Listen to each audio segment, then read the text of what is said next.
Hæ, ég heiti Magnús Orri Arnarsson, ég er 21 árs gamall, ég hef unnið við rosalega margt í gegnum tíðina.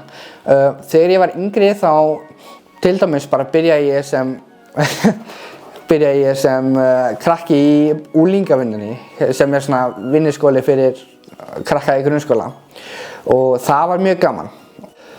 Smá mig, ég búinn að starfa hjá Netflix núna í rúmt ár.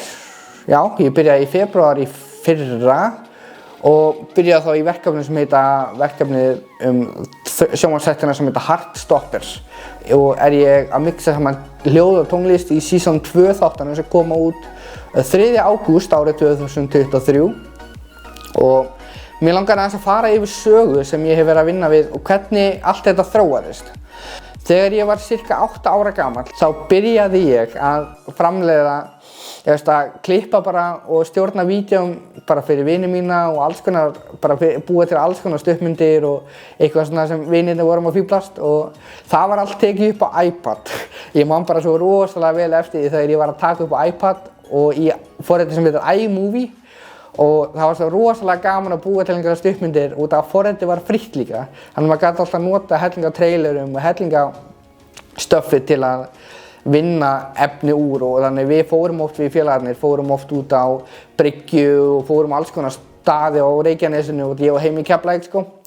En svo allt í einu bara fór þetta að vinnast upp. Þegar ég var í 10. bekk þá klippti ég kennaragrindina hjá mér í skólanum ásamt einhverjum 3 eða 2 öðrum nemendum og það var svona fyrsta stóra verkefni mitt sem ég klippi fyrir hönd skólans og það gekk rosalega vel. Og eftir það þá fóru svona dyrnar að opnast fyrir mér og ég vildi allt í einu bara byrja að vinna gera meira af þessu. Þannig að eftir 10. bekk þá fór ég svona að hugsa herri já, mér langaði akkurat að gera miklu meira en þetta og fara þá yfir í að klippa draumurinn minn eftir það var að klippa þá sjónvarpsþætti og fara yfir í bíómyndirnar. Og á þeim tíma þá var ég rosalega mikið að horfa á bíómyndir og ég með einhverfu þannig ég sá alltaf svona það sem var ekki í lagi með bíómyndirnar eða hvað mátti gera betur. Þannig ég var alltaf svo góður í því að geta sagt og gagnrýnt myndirnar. Og það góða við það að ef maður fær ekki gagnrýnið þá getur maður ekkert bætt neitt og gert neitt betur. En svo byrjaði þetta þannig, það kona sem heitir Anna Karolína Vilhjálmsdóttir og hún framkvæmdastjóri Special Olympics á Íslandi og hún hefur fylgst með mér í gegnum fimleikana þar sem ég búinn að vera að æfa fimleika í meira en hvort það sé 15 ár, nei, það eru 15 ár núna sem ég búinn að vera að æfa fimleika. En hún hefur fylgst rosalega mikið með mér í fimleikum og hefur litið upp til mín þar og það bara gaman að segja frá því að þegar hún sá hæfileikana mína í myndvinnslu að taka upp efni og klippa, hún bað mig þá að búa til kynningarmyndband fyrir heimsleika Special Olympics sem haldnir voru í Abu Dhabi árið 2019. Ég bjó til þetta kynningarmyndband og var allt tekið upp á síma eins og sjáið í myndbandinu hér að það var allt tekið upp á síma í verstu gæðum. Þetta var mitt fyrsta stóra myndband sem myndi vera svo frumsýnt á næstunni. Þarna fór ég meira en 7 íþróttir og tók viðtöl við þjálfara og keppendurnir sem voru að fara að keppa á þessum leikum. Og það merkilega við það að ég var sjálfur að fara að keppa á þessum leikum þannig að það var þetta pínu pressa á mér að vera að æfa fimleika og æfa stíft og vera að vinna við að taka upp á meðan ég var að æfa. Eftir að ég frumsýndi þetta vídeó sá framleiðandi þáttanna með okkar augum myndbandið. Hún heitir Elín Sveinsdóttir og mjög þakklátur fyrir hennar störf og þakklátur fyrir að hún vildi allt í einu bjóða mér í þættina með okkar augum árið 2019.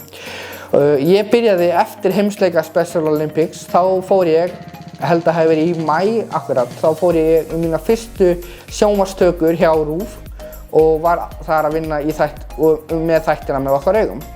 Og það bara eitt af skemmtilega sem ég hef gert og nú árið 2023 og ég ennþá að. Þannig að árið 2021, þegar ég búinn að vera í þessum þáttum í rúm 2 ár, fór ég að vinna hjá sjónvarpsstöðinni Hringbraut og sem ljósmyndari hjá Fréttablaðinu. Þetta var svona nýtt skref fyrir mér þar sem ég þurfti að vera á mínum eigin fótum og upplifa tökuverkefni þannig að ég get farið á fyrir einu staði og það í flýti.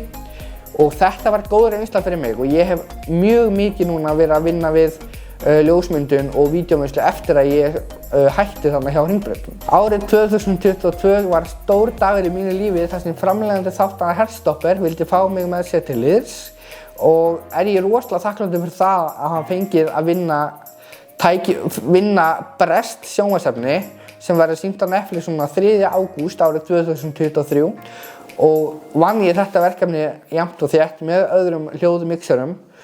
Ég hef komið 2 önnur Netflix verkefni sem ég að vinna jafnt og þétt núna á þessu ári. Þetta verkefni mjög skemmtilegt og mjög gaman að hafa fengið tækifæri á að koma með svona á framfæri og láta drauma mína svona rætast.